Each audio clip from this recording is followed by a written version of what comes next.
السلام علیکم ورحمۃ اللہ وبرکاتہ۔ بسم اللہ الرحمن الرحیم۔ آج کا ہمارا ٹاپک ہے مد لازم، کمپلسری مد۔ آج کی کلاس میں ہم پڑھیں گے مد لازم کیا ہوتی ہے، قرآن مجید کے اندر اس کو کیسے پڑھا جاتا ہے، مد لازم کو کھینچنے کی مقدار کتنی ہوتی ہے۔ سب سے پہلے ہم جانیں گے کہ مد لازم دو طرح کے ہوتے ہیں، ایک کلمی اور دوسرا حرفی۔ اور مد لازم کا جو سمبول ہے وہ مد متصل اور مد لازم دونوں کا سمبول ایک ہی ہے، بس قاعدہ الگ الگ ہے۔ سب سے پہلے ہم جانیں گے کلمی کو قاعدہ۔ اگر حرف مدہ کے بعد مشدد والا حرف آ جائے تو وہاں پر جو مد ہوگی وہ مد لازم کہلائے گی، اور جس کی کھینچنے کی مقدار 6 حرکت یعنی 6 سیکنڈ کی ہوگی۔ اب مثال کو دیکھ لیتے ہیں۔ فَإِذَا جَاءَتِ الطَّامَّةُ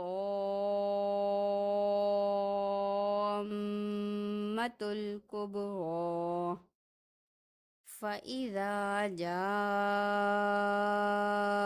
الطَّامَّةُ الْكُبْرَىٰ۔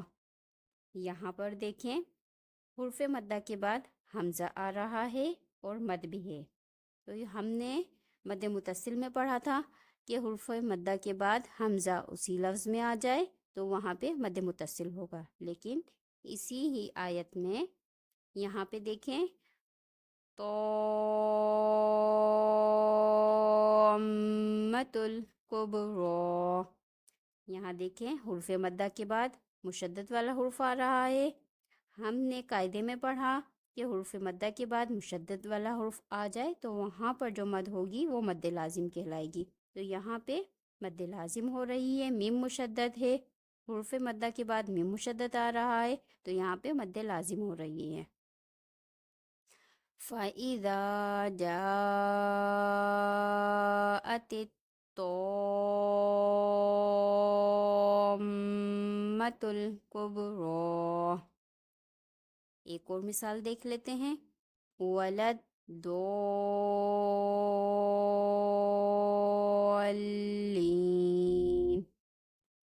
وَلَدْ ضَالِّينَ،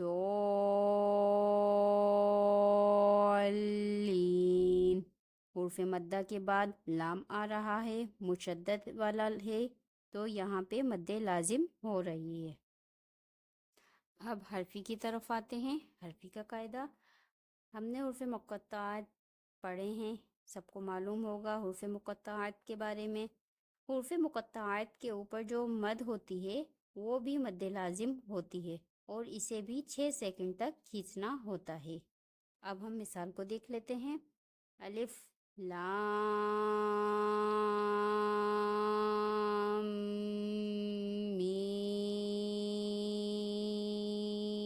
میم۔ ایک اور مثال دیکھ لیتے ہیں۔ یاسین، الف لام را، حامیم۔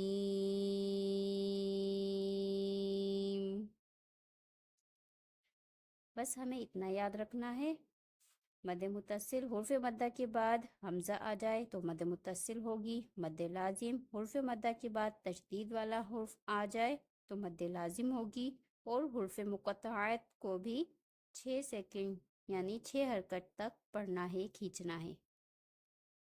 جو امید ہے آپ لوگوں کو آج کی کلاس مد لازم سمجھ میں آ گئی ہوگی، لیکن اگر پھر بھی کوئی بات سمجھ میں نہیں آئی ہو تو کمنٹ باکس میں کمنٹ کر کے مجھ سے معلوم کر سکتے ہیں۔